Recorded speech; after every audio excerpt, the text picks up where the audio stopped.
Actualité internationale et crise au Moyen-Orient, Donald Trump, seul dans sa tentative de débloquer le détroit d'Ormuz. Malgré les pressions du président américain sur l'OTAN et ses partenaires, le détroit par lequel transite 20% du pétrole mondial reste bloqué. Une décision iranienne dont les conséquences ne se sont pas fait attendre.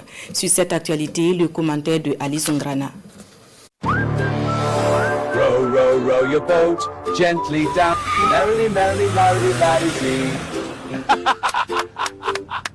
Une vidéo produite par l'intelligence artificielle qui illustre à souhait l'isolement des États-Unis dans leur tentative de créer une coalition internationale pour ouvrir et sécuriser le détroit d'Ormuz. Depuis la déclaration du conflit par les États-Unis et Israël, l'Iran a annoncé la fermeture de ce détroit par lequel transite 20% du pétrole mondial. Conséquence, le prix du baril flambe, atteignant les $100 sur le marché international. Pour rétablir la circulation maritime et contre toute attente, Donald Trump, le président de la plus puissante armée au monde, appelle la Chine et les pays membres de l'OTAN à déployer des navires de guerre afin d'aider les États-Unis à sécuriser le détroit d'Ormuz. Espérons que la Chine, la France, le Japon, la Corée du Sud, le Royaume-Uni et d'autres enverront des navires dans la région afin que le détroit d'Ormuz ne soit plus menacé. Mais la proposition de Donald Trump n'a pas trouvé écho favorable auprès de ses alliés.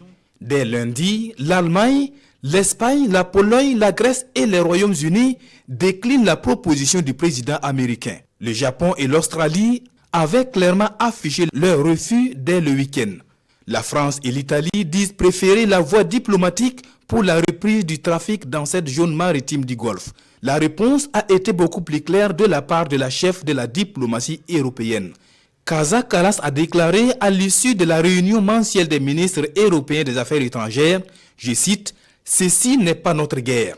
Hier mardi, Donald Trump a qualifié la désapprobation des pays de l'OTAN de porter assistance aux États-Unis pour sécuriser le détroit d'Ormuz comme une erreur. Pour l'heure, les menaces de Donald Trump n'ont vraisemblablement pas porté et le détroit d'Ormuz, point clé de passage des tankers, reste bloqué par l'Iran.